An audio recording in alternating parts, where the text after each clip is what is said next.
یہ مختصر سا تعارف ہے کہ قرآن کس کا کلام ہے؟ اللہ کا۔ کون لایا؟ جبریل۔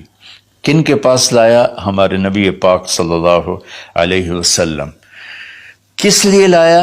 کہ ہمیں زندگی کا انجام سمجھایا جا سکے کہ انسان ایک ایسی مخلوق ہے جو ماں کے پیٹ سے بالکل جاہل پیدا ہوتا ہے، اور اس کے مقابلے میں ماں انڈے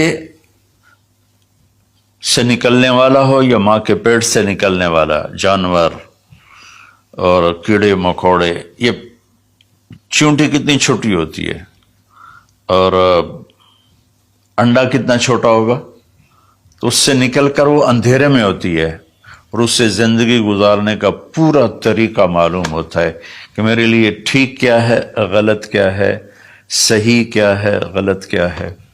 انسان پیدا ہوتا ہے واللہ اخرجکم من بطون امہاتکم لا تعلمون شیئا، میرے بندو اللہ نے تمہیں ماں کے پیٹ سے نکالا، تم کچھ بھی نہیں جانتے تھے، تو ہمیں باہر سے علم لینا ہوتا ہے اور باقی کسی مخلوق کا امتحان نہیں، میرا اور آپ کا امتحان ہے کہ اللہ تعالیٰ فہدیناہ النجدین، یہ دو راستے ہیں، یہ سیدھا ہے، یہ غلط ہے۔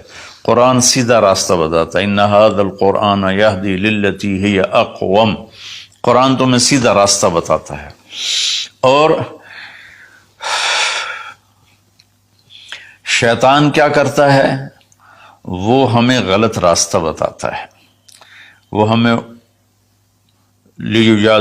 یجادلوکم وَإِنَّ الشَّيَاطِينَ لَيُوحُونَ إِلَىٰ أَوْلِيَائِهِمْ، کہ یہ شیطان کی بھی وحی چلتی ہے جو اس لیے ہوتی ہے کہ لِتَكُونُوا مِنْ أَصْحَابِ السَّعِيرِ، کہ تم جہنم میں جا کے گر جاؤ، چلے جاؤ۔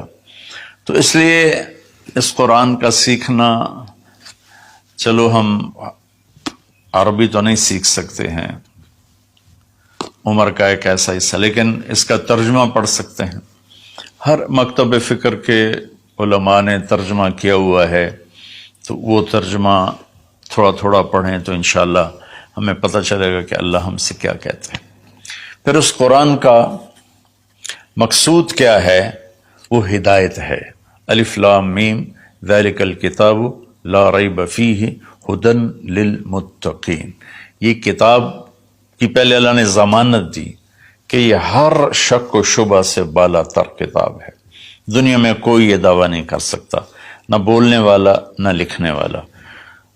انبیاء کے سوا بڑے سے بڑا علامہ ہو بولنے میں خطا کھائے گا، بڑے سے بڑا علامہ ہو لکھنے میں خطا کھائے گا، صرف میرے رب کا انبیاء اور میرے رب کا کلام ہر خطا سے پاک ہے۔ تو یہ کس لیے ہے؟ ہدن للمتقین، یہ ہدایت ہے۔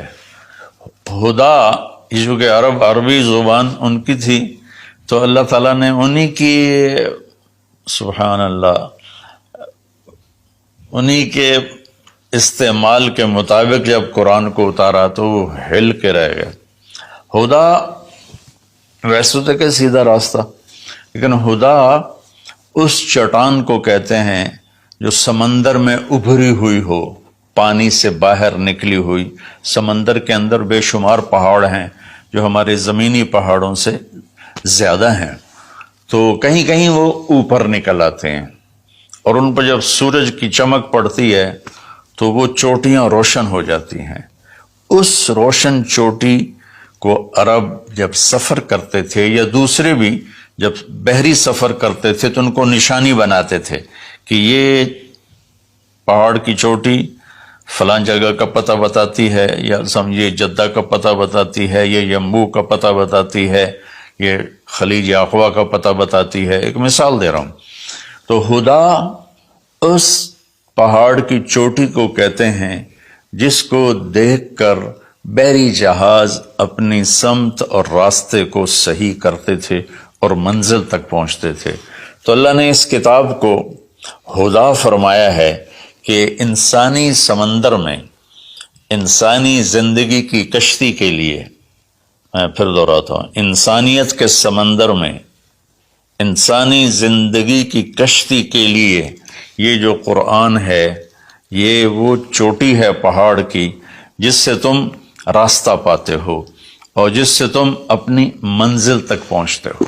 ایک مقصد تو اس کا یہ ہے کہ مجھے کیا کرنا ہے قرآن بتائے گا، کیا نہیں کرنا قرآن بتائے گا. جو کہا گیا وہ کر لو، جس سے روکا ہے وہ چھوڑ دو.